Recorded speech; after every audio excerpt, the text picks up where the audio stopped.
যদি আমি সিএনজি চালকের মেয়েও হই, আমার বাবা আজ পর্যন্ত আমার সব স্বপ্ন পূরণ করছে। তার আগে বড় কথা, আমি আপনাকে একটা কোয়েশ্চেন করব, এখন ঢাকার শহরের সিএনজির দাম কত? 4 থেকে 5 লাখ, 3 লাখে পাওয়া যায়। 25 লাখ থেকে 30 লাখ আচ্ছা, এখন। এবার যারা নুসরাত জাহান অন্তরার বাবাকে নিয়ে সমালোচনা করে যে তিনি একজন সিএনজি চালক, তাদের সবাইকে কড়া জবাব দিল নুসরাত জাহান অন্তরার ছোট বোন ঐশরাত জাহান ইতি। যারা বলে নুসরাত জাহান অন্তরার বাবা একজন সিএনজি চালক, ইতি বলেন আমার বাবা সিএনজি চালক নয়, কিন্তু তার বেশ কয়েকটি সিএনজি ছিল যেগুলো ভাড়ায় চালাতে দিত, আর যদি কখনো ওই সিএনজি গুলো ভাড়ায় দিতে না পারত তখন নুসরাত জাহান অন্তরার বাবা মাঝে মধ্যে সিএনজি গুলো চালাতো। এরপরে ইতি বলেন ঢাকা শহরে একটি সিএনজির দাম 20 থেকে 25 লক্ষ টাকা। নিজেদের 6টা সিএনজি ছিল, আর বাবা ওগুলোই দেখাশোনা করতো।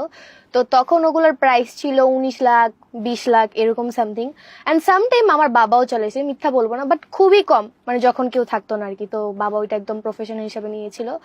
এখন আপাতত এটা করতেছে না। বাট যাই হোক, যারা যারা এটা ছোট চোখে দেখতেছেন, এমন অনেকেই আছে যাদের নিজেদের বাবাই মানে এর থেকেও ছোট পর্যায়ে কাজ করে, তারাও বলতেছে। কারণ আর আমার বাবার মোট 6টি সিএনজি ছিল যার দাম 1 কোটি টাকার উপরে। তাহলে আমরা কিভাবে সিএনজি চালকের মেয়ে হই? তবে আমার বাবা আমার সব শখ আহ্লাদ পূরণ করেছে, তাই আমার বাবা পৃথিবীর সব থেকে সেরা বাবা। এরপরে তিনি আরো বলেন যারা আমার বাবার সিএনজি নিয়ে সমালোচনা করে তাদের বাবা এর থেকেও ছোট পর্যায়ের কাজ করে, একটু খোঁজ নিয়ে দেখেন। সবশেষে বাবারা পৃথিবীর সবচেয়ে সেরা হয় যারা তাদের সন্তানদের খুবই ভালোবেসে থাকে। তো বন্ধুরা, ইতির কথাগুলো আপনার কাছে কেমন লেগেছে তা অবশ্যই কমেন্টে জানাবেন। আর যদি টিম রাকিব হোসেনকে ভালোবেসে থাকেন তাহলে অবশ্যই লাইক দিয়ে চ্যানেলটি সাবস্ক্রাইব করে দিবেন।